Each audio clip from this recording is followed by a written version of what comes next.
None of this gets learned in a vacuum, because here's the truth.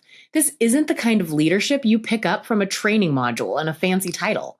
Leadership doesn't just happen because a pathway exists. It happens because someone steps in.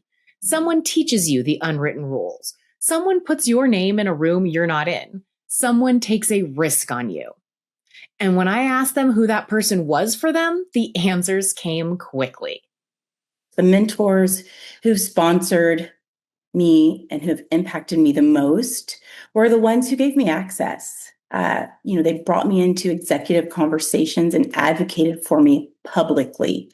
And that is very important. Specifically, I think, in months like this, when we talk about Black History Month, when we talk about women in fleet, as we see the landscape of fleet changing, when people advocate for you publicly, those are the best mentors that you can have.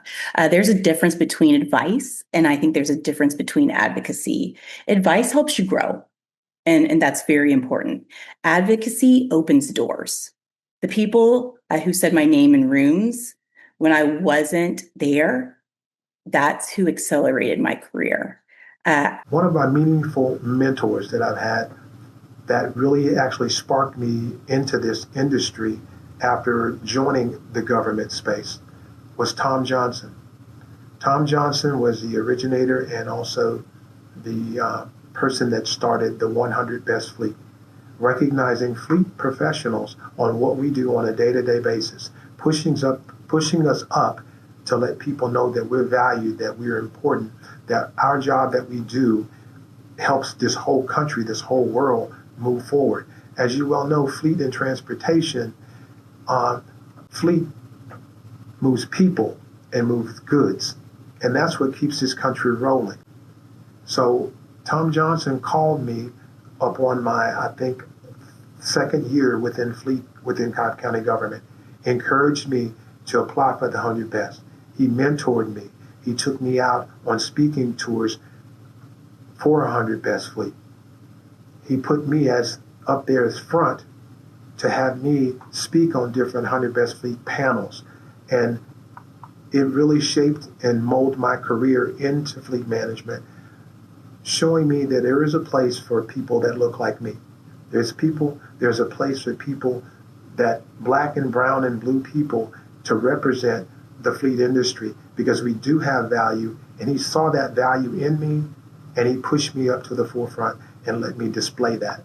And one of the first that comes to mind is a man named Matt Guffey, works for UPS. He's Chief Global Strategy Officer over there in Atlanta for UPS. He's a friend of mine.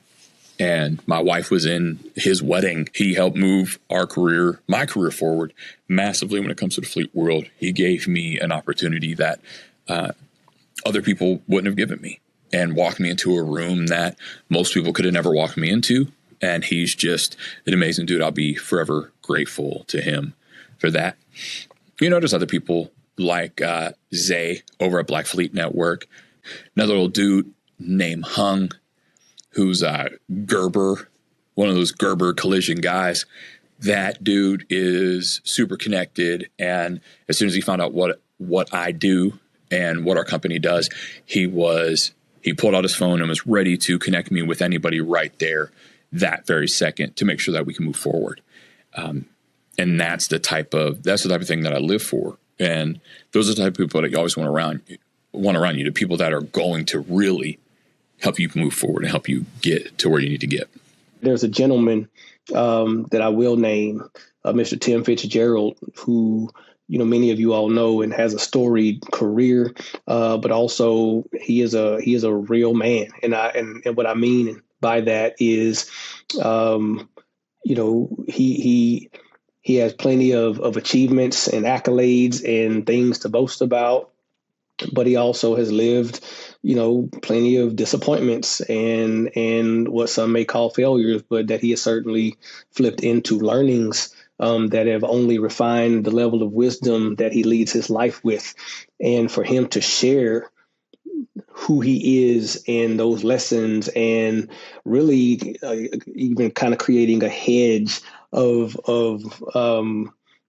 guardianship or as we're saying here, mentorship for me. And he would deny this. He'd be like, no, I'm not Zay's mentor. Well, Tim, yes, you are. Sorry. Do I need to get you a T-shirt? I will. That says Zay's mentor. But yeah, man. If I call on Tim, say Tim, I'm in Atlanta or wherever he is. Let's do lunch or dinner.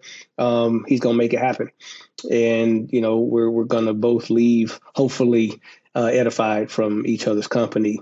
An individual that has been instrumental in our beginning stages of the fleet industry is Zay. When we first met Zay, he is the one who introduced us to Al. So that is what started the ball rolling, and them being just real pivotal in making sure that we are seen and then we are heard, and people know that we're here to stay. We give great customer service. We have we offer great services for your clients to have a great vehicle, their driver experience to be top notch when they deal with J3. I would definitely say Zay, whose official name is Xavius. But everybody in the fleet industry knows him as Zay. He definitely helped us in the beginning, introducing us to different people, different organizations, and then also being involved with BFN. Black Fleet Network has also helped us to meet other people that we may not have otherwise met without going to like BFN events and being involved with BFN. I'm on the board. Yeah. You're on the advisory board, so that we do help. That helps us, and it also helps us to give back by being on the board or the advisory board. We can help those that are new to fleet or may need some help feeling that they're invited, and so that they're not seen, feeling unheard or unseen. And then also, we were able to meet the organizers of Hourglass. So we are a sponsor with Hourglass, and they're doing some really great scholarships in the industry, and just really opening up the doors of the visibility of all the aspects of what the fleet industry offers, because It's a lot.